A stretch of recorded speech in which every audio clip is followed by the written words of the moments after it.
So it is a super exciting process to see how many people are actually out there willing to help other families in need. Like there's not a shortage of hidden surrogates. You just have to dig for them. Hi everyone, welcome back to the Surrogacy Scoop, a podcast by Patriot Conceptions where we have honest, hopeful conversations about surrogacy and building families. I'm your host Christine, and today I'm joined by Destiny Smith, a Patriot Conceptions Ambassador.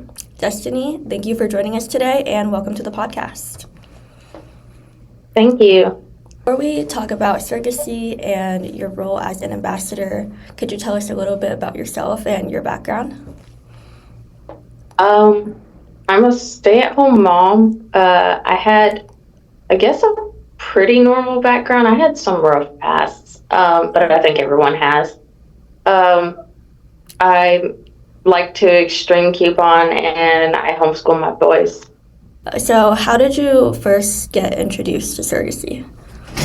I actually have always wanted to be a surrogate, which when I was younger, everyone thought that was kind of weird, because I hadn't even had my own. But I've always had a heart for surrogacy. And then I had my first son at 18, and unfortunately at 19, my son passed away in my arms. And that was the most horrific feeling I couldn't even explain that loss. And that's what really solidified my surrogacy heart. As soon as he passed away, no one really cared. Like they cared, but no one was there. The lawyers didn't help. My son did donate his heart valves to save the life down the hallway. And he never got justice. So after my second son was born and I held him for the first time, I realized I didn't want another mommy or a soon-to-be parent to ever feel that way. Because the feeling of a loss, now it doesn't cover the loss, obviously, but it does heal a spot that you didn't know was hurting when you get to hold your child. So after my third one, I had already decided after my second one I was going to be a surrogate and I wanted to help families, but I did want to have one more of my own. So after my third one, I had my tubes removed and immediately jumped into surrogacy after he was 6 months old. Oh my God, thank you for sharing. Oh my God, thank you for sharing. You mentioned wanting to be a surrogate since you were little. How did you know about surrogacy? Honestly, it was kind of funny. My mom wanted to donate her eggs, and she never did. And she sent me on it was a Christian youth group, like travel group. And I felt like I had a calling to be something more. And I never knew what it was. And then my mom was talking to me about egg donation and surrogates and how she would have been a surrogate for her best friend. I start looking into it and it clicked. Like, that's what I felt like I was being called to do. That was my bigger purpose. Even though not everybody would know about it, that family would. And that's when I locked in. And I was 10 years old. And I looked at my mom and was like, I want to be a surrogate. She just looked at me and was like, no, you don't. And I was like, I do. Here I am, 27, and I'm a surrogate. I think that's so interesting that you learned about it so young, because I feel like a lot of people don't know about the world of surrogacy, and it's like relatively new for a lot of people. So it's so cool. You're a first-time surrogate, is that right? Yes. Soon to be. And so how was the whole application and screening process for you? The application was super easy. I got it done. I was actually sitting on my couch and seeing it on Facebook for Patriots, and I did some research before I did anything. And then I finished my screening, like my application, in like 30 minutes. The screening, like the medical screening, was actually way easier than I thought it was going to be, and pretty fun. It was nice being able to just fly out, like, because I'm in North Carolina and my clinic is in California, so I got to travel literally to the other side of the country, and it was nice. I got to walk around and see some stuff and go to my appointment, and it was nice. It was like a little pre-vacay. So I assume you already matched with a set of intended parents, is that right? Yes. Yeah, so do you remember your first conversation with your intended parents? Yes. It was different. I mean, they are in China, so it was different talking with them.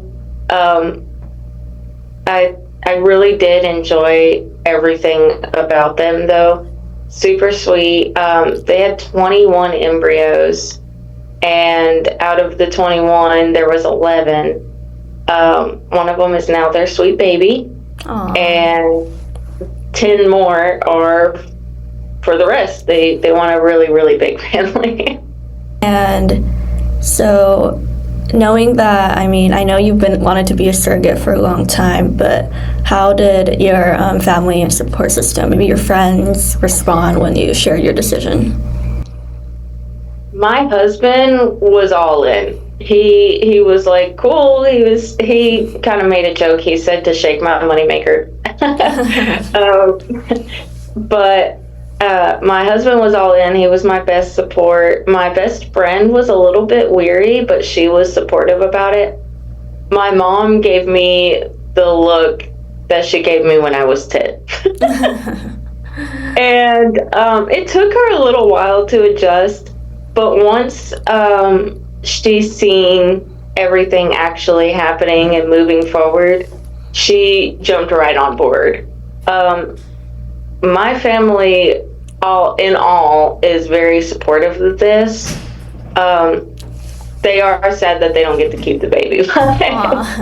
I'm glad I get to give the baby to a family. I'm happy that they're so supportive. That's amazing.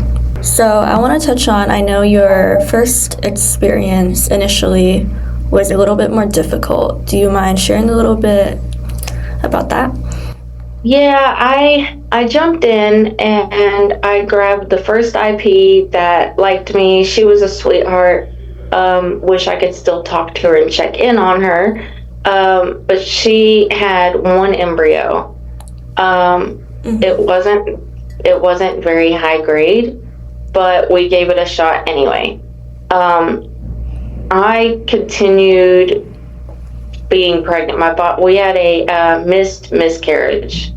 My body continued being pregnant, and the baby did not continue to grow. So unfortunately, we did lose that baby, and that was hard. It was mainly hard to tell another parent that, especially with having lost Tyler, and that was my whole mission. So it was really hard to say,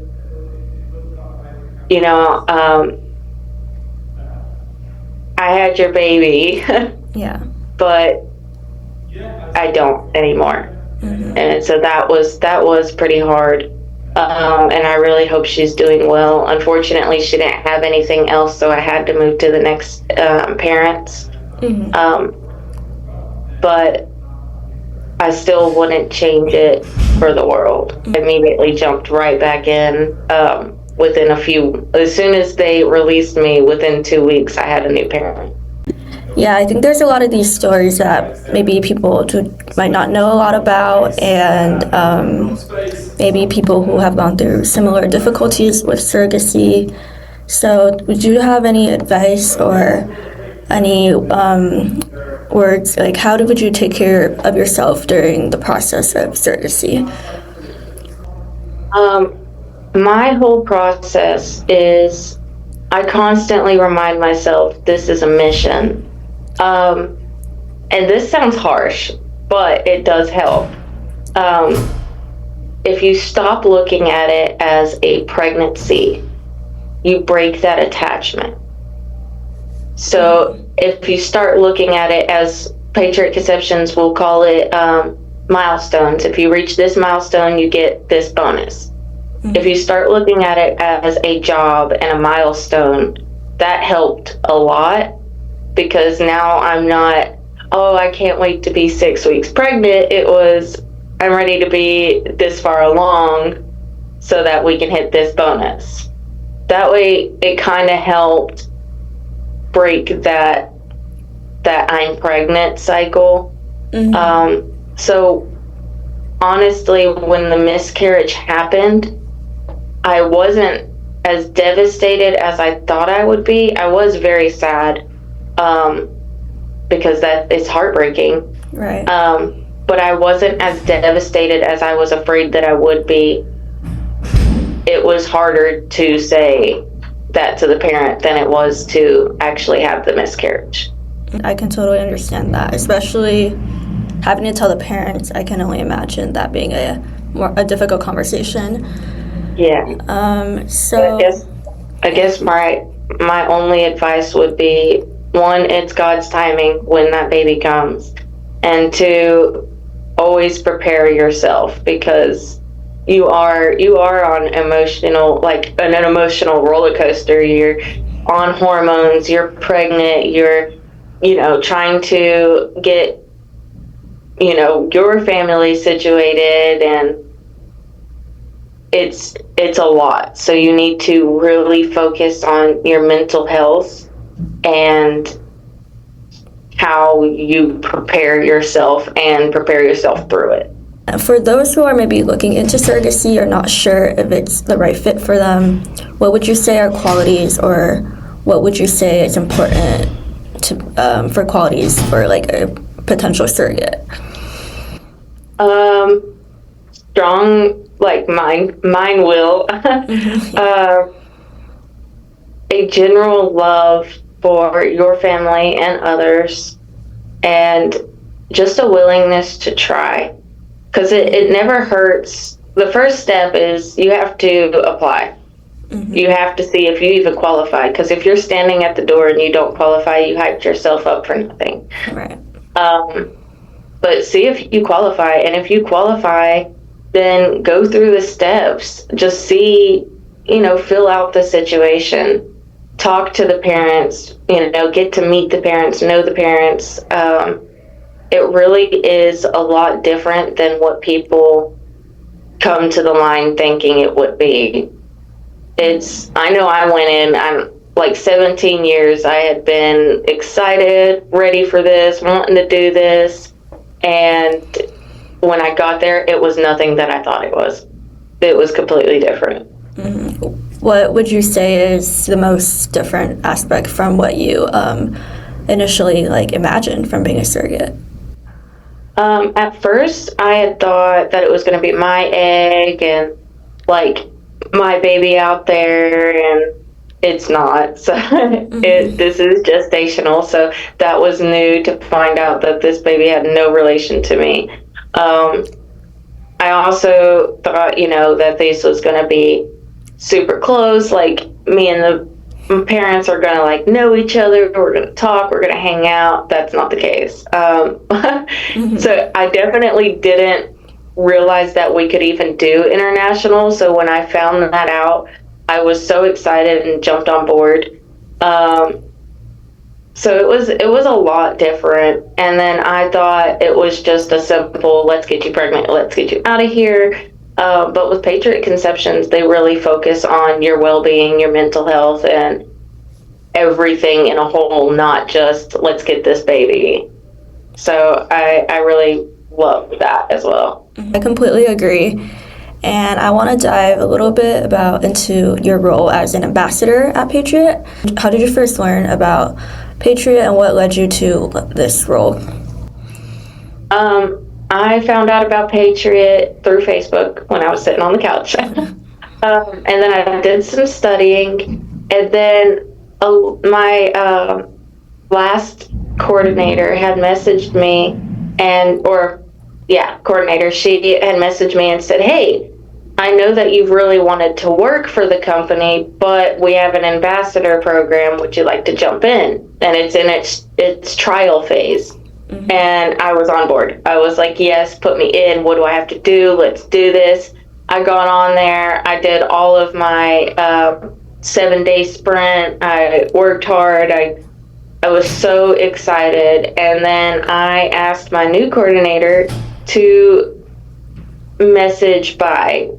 And next thing I knew, Bai had called me and we did a Zoom call. And I told him, which still holds true, that I wanted to actually work for the company. Unfortunately, there's not a spot for me yet. But he did put me into the meetings in the chat group with the company so that I could be a better ambassador and get the work that I needed and the help that I needed to get the word out. So I'm slowly but surely trying to work myself. I'm trying to weasel my way into working for the company. Thank you for sharing that. So could you tell us a little bit about what does it look like for you as an ambassador? What does this role look like? It's really just showing up and showing out, basically. Mm-hmm. You post, you share, and then when people contact you, I've had a lot of people contact me with 101 questions. You were talking about how a lot of potential surrogates are afraid to take the first step. Yeah, it is truly heartbreaking. I do try to reach back out after a few weeks or maybe a few months and, hey, have you thought about it? Is there any more questions you have? I have had several girls sign up. Some of them were qualified, some of them weren't, some of them are going through screening. So it is a super exciting process to see how many people are actually out there willing to help other families in need. Like there's not a shortage of hidden surrogates. You just have to dig for them. Yeah, I assume you get a lot of surrogate requests and intake. Why do you think it is that a lot of people are nervous to take the first step, and what advice would you give to those who are hesitant? A lot of responses that I get are, I don't know what my husband would think of me, which that's valid. You need to speak to your spouse. And a lot of other people are like, I don't know what other people would think about me. My answer to that is, who cares? Right. Who cares what they think about you? You're a hero, and that's all that matters. Another thing is, I don't know how I would feel about selling a baby. At that, I'm like, okay, whoa. Let's back up. You're not selling a baby. This is someone else's child. This is someone else's embryo, someone else's sperm. Like, this is nothing to do with you. Yes, you do get paid, but that is simply for all the work you put in. Like, you are putting wear and tear on your body. You are, pregnant for however long, and like, it's a lot. And that's why you get paid. You're not selling a child. So I think there's a lot of confusion and rumors, and people are just like scared to take that step due to it. Which is where, the ambassadors come in and start, spreading the truth. There seems to be a lot of misconceptions about it, surrogacy, that a lot of people aren't sure what is, what's true and what's not. So how do you go about that? Usually I'm like, okay, I understand. However, let me share a little light on this subject. Mm-hmm. I understand where you're getting that thought from, but here's the truth. And usually they're like, oh yeah, well, you're an ambassador. That's what you're supposed to say. And I'm like, yeah, well, I'm also a surrogate. And that's usually when the tables turn and they're like, oh my gosh, so what's this step? What's that step? What happens with this? And then you're really able to dig to it because now you have a personal experience with the questions that they are asking. I see. Well, thank you for joining me today, and it's been wonderful to hear about your journey of becoming a surrogate, and best of luck on your first journey. Thank you. And for anyone who's maybe interested to see whether surrogacy may be a fit for them, make sure to visit patriotconceptions.com. And yeah, thank you everyone for listening to the Surrogacy Scoop, and we'll see you guys in the next episode. Bye.